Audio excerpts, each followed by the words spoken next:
When your plant hits that fruiting phase and you find yourself running back and forth buying fertilizer for it, don't do that. Instead, here's a quick and simple method using only kitchen ingredients that does pretty much the same thing as any store-bought product. Let's get started. To start, we're going to use a few teaspoons of used coffee grounds. And if you're someone who drinks coffee every morning like me, this is basically free. These grounds contain nitrogen, potassium, and trace amounts of magnesium, all things your fruiting plant is craving right now. Nitrogen helps support healthy foliage growth, while potassium and magnesium play a big role in fruit development and overall plant strength. Then, fill the jar with warm water, as this helps break down the compounds in the coffee grounds faster, letting all those nutrients release into the water more effectively. And lastly, we're going to add in a small handful of breadcrumbs. And this one might surprise you. It's not really about feeding the plant directly, it's about feeding the good bacteria and yeast in your soil. As the breadcrumbs break down in the water, they release carbohydrates that beneficial microorganisms just thrive on. And those microbes are what actually stimulate stronger root development and improve the overall health of your growing medium over time. Then, cover it with a towel. This helps trap in a bit of warmth and keeps out any dust or bugs while it ferments. Let it sit for about an hour to fully break down and release all those nutrients into the solution. After an hour, go ahead and strain everything out. You just want the liquid left behind. Use a fine mesh strainer or even an old cloth and press down a little to get every last bit of that nutrient-rich liquid out of the coffee grounds and breadcrumbs. Then finally, add in just a teaspoon of sugar and finish it off with a bit more water. This combination helps feed the beneficial microbes we just created even further, giving them a quick source of energy to keep multiplying, while the extra water dilutes the solution down to a safe strength so it won't shock the roots when we apply it.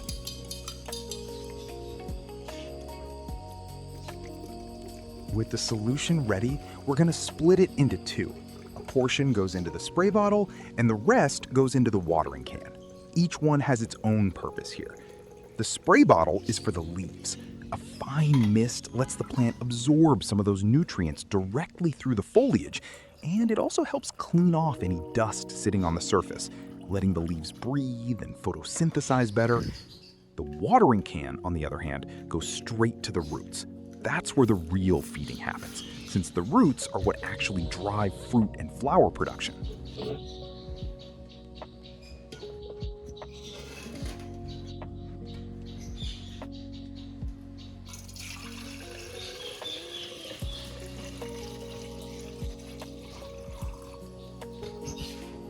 To start, we first need to loosen up the soil a little. Just gently work through the top layer around the base of the plant with your fingers or a small hand tool. This helps improve airflow and makes it easier for whatever we add next to actually reach the roots instead of just sitting on the surface.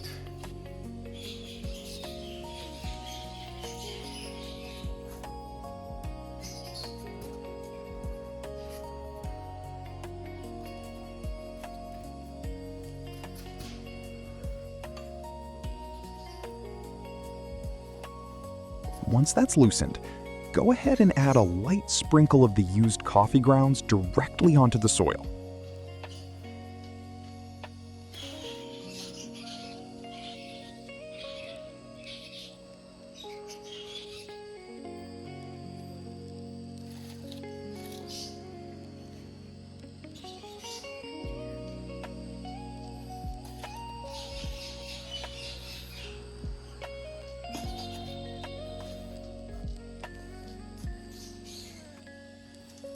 Then, sprinkle a bit of water on top.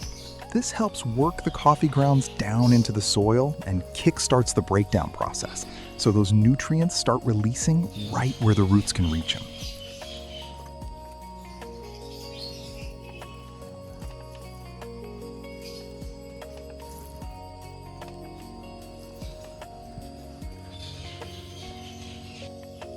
Moving on to the solution, We're going to use the spray bottle first.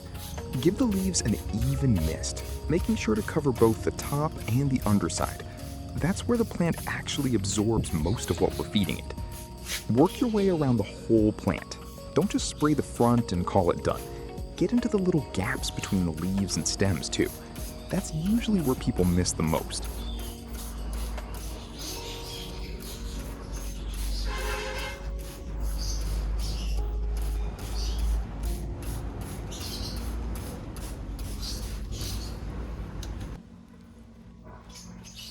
Now, water the base. Take the watering can and pour it slowly around the stem, making sure it soaks evenly into the soil, rather than just running off to one side. This is where the roots are going to pick up most of the nutrients, so take your time with it. Let the solution really sink in before you stop pouring. This is also a good reminder that you want to make this part of your routine care, not just something you do once and forget about. Doing this consistently, about once a week during the fruiting phase, is enough to keep your plant well fed and supported through the whole process, without overdoing it or overwhelming the roots. A lot of people make the mistake of only feeding their plant when it starts looking stressed. But by then, you're already playing catch up. The real difference comes from staying consistent, even when the plant looks perfectly fine, because that's what keeps it thriving instead of just surviving.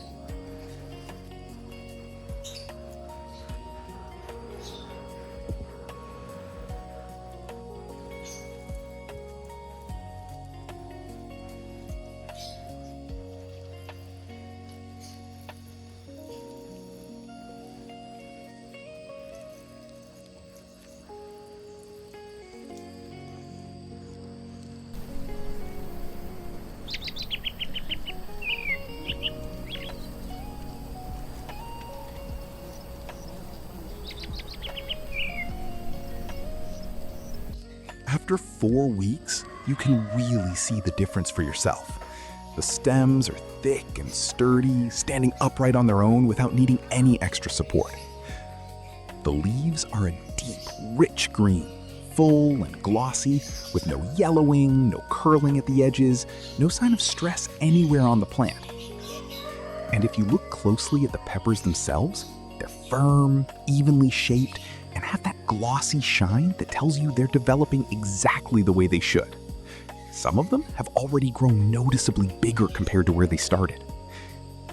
And up at the top of the plant, you can still see new flowers forming, which means this thing isn't slowing down anytime soon. It's just getting started.